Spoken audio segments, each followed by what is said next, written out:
Good day mga katiis, nandito na naman tayo. Makikita mo ang ulo ng tao nandoon lang.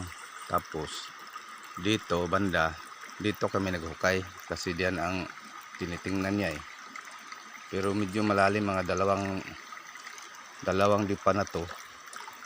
Ang kabila niya dito banda, dito sobrang kinis talaga nga pader nga may halong pula.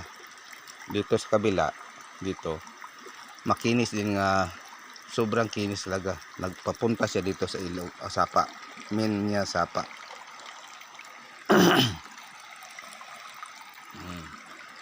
Sabi niya hanapin natin yung riprap nga may simento, sabi namin, para makikita natin kung ano kaya nandoon.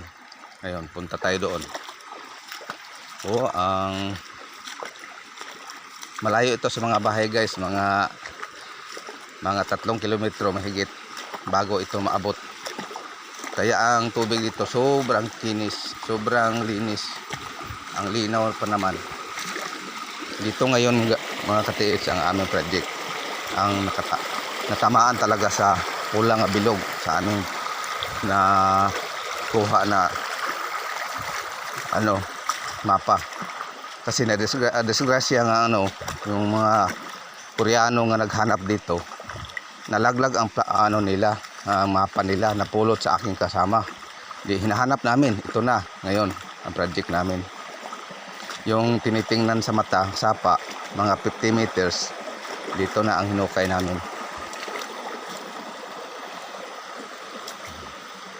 Ito na. Ito pala ang ibig sabihin yung letter C. O tingnan mo ang yung simento. Lata, di ba? Simento nga may riprap. Ito ang ibig sabihin sa mukha ng tao. Nga ang sa ilalim niya may tunnel. Harang lang to guys, stopper, para diyan banda hindi siya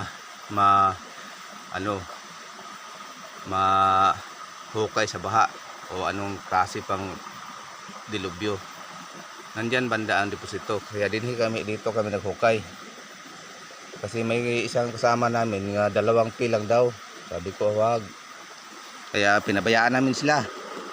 Kasi ito guys, isa dito, isa dito. Medyo taas ang dito banda. Dito maiksi. Ibig sabihin ito ang aro. Kaya may bilog naman dito. May iba din sign dito.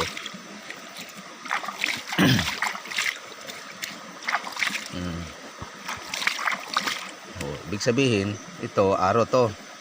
Tapos dito banda, dito lang ang parang little CO. Ito lang. Ibig sabihin ito na ang tinuturo sa letter C doon sa yung una kong pinakita.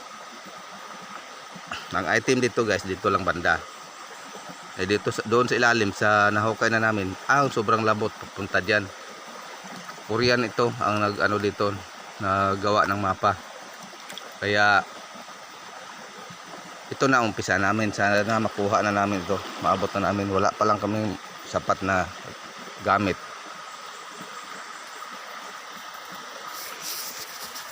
Kupul pala si Roldan Emery yung treasure hunter decoder.